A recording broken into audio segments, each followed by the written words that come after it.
John chapter 21. Afterward, Jesus appeared again to his disciples by the Sea of Galilee. It happened this way: Simon Peter, Thomas, also known as Didymus, Nathanael from Cana in Galilee, the sons of Zebedee, and two other disciples were together. "I'm going out to fish," Simon Peter told them, and they said, "We'll go with you." So they went out and got into the boat, but that night they caught nothing. Early in the morning, Jesus stood on the shore, but the disciples did not realize that it was Jesus. He called out to them, "Friends, haven't you any fish?"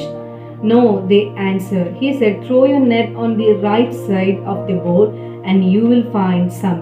When they did, they were unable to haul the net in because of the large number of fish. Then the disciple whom Jesus loved said to Peter, "It is the Lord." As soon as Simon Peter heard him say, "It is the Lord," he wrapped his outer garment around him, for he had taken it off, and jumped into the water. The other disciples followed in the boat, towing the net full of fish, for they were not far from the shore, about 100 yards.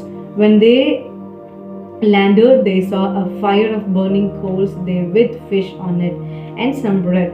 Jesus said to them, "Bring some of the fish you have just caught." So Simon Peter climbed back into the boat and dragged the net ashore.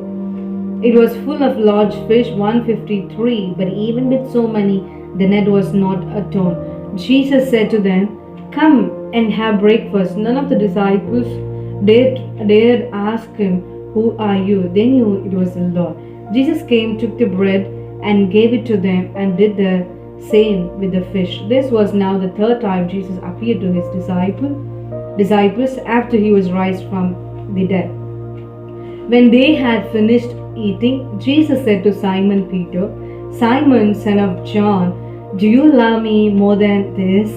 "Yes, Lord," he said, "you know that I love you." Jesus said, "Feed my lambs." Again Jesus said, "Simon, son of John, do you love me?" He answered, "Yes, Lord, you know that I love you." Jesus said, "Take care of my sheep."